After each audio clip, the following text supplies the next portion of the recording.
how you went about solving it. Yeah, absolutely. So at the Planting Hope Company, which I founded about 7 years ago, we decided that we were tired of seeing consumers look to adopt better-for-you solutions and ultimately getting things that really weren't better for their bodies or better for the planet. And frankly, a lot of the stuff that you'll find at Whole Foods or the rest, read the labels closely, it may not be what you think. And the plant-based milk category is one of those. Why is plant-based milk growing so quickly? Does anybody have any idea why it is skyrocketing by double-digit compound annual growth rate for the last 15 years? There's one answer. Go ahead. So that definitely contributes to people staying there and trying it. 75% of the planet is intolerant of dairy milk. They just feel like crap when they drink it. They don't die. They just don't have enough lactase in their system to be able to process the lactose in dairy. That's it. And yet you've got industries like coffee where people like cream in their coffee. People like milk in their coffee. You know, people use milk as an ingredient in all sorts of things because of the culinary value that it adds. But many of them just don't feel good when they eat it. So that's the reason plant-based milk is growing so quickly. Something that was a $7 billion industry in 2010 globally will be upwards of $100 billion by the end of the decade.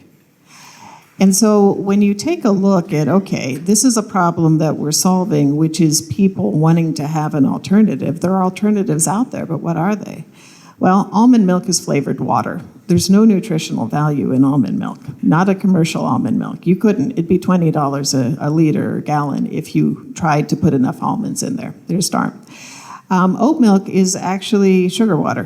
The enzymatic process used to create oat milk is the same one. If you apply it to corn, you get high fructose corn syrup. Only the sugar in oat milk is much worse for you. It's maltose. It has a glycemic index of 105. A can of Coke has a glycemic index of 65. And if you look at things like soy milk, you know, they're highly nutritious, but there are a lot of problems with soy, from GMOs to other things. So if we take the premise that, okay, number one, people need an alternative to dairy. Number two, the alternatives are not equivalent. Our premise was, can we develop a non-dairy milk that's as nutritious as dairy milk? Because dairy milk, despite its challenges, is really good for you. It's got a lot of nutrients, anything from protein to minerals in there. But can we do it in a way that's sustainable? And here's the other thing. As a planet, we have big problems that very few people are paying attention to. We all know about climate change, right? But how does that impact the food supply? Quinoa, avocados, almonds.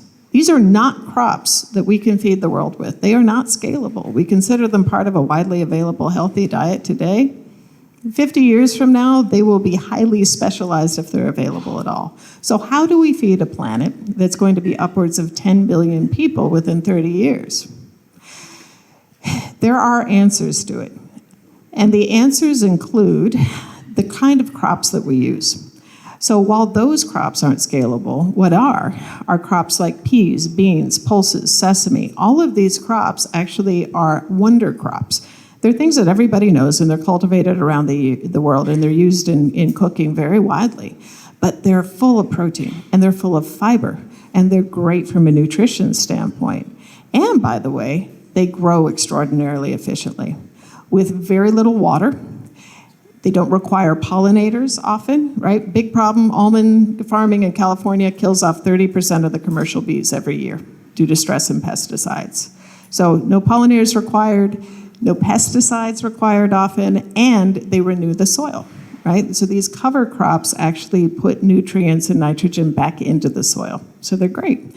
So what we ended up looking at is sesame, a crop that we've farmed for over 4,000 years, but have never used nutritionally. It's often used as a cover crop. But if you take all the oil out of it, what you're left with is protein and minerals. So we developed our Hope and sesame milk, which is actually what we won the Chicago Innovation Award for. It is nutritionally equivalent to dairy milk with 8 grams of complete protein. It froth foams and steams, and it uses between 75 to 92% less water than any other plant or dairy milk on the planet. Very cool. So shifting now to the farm side,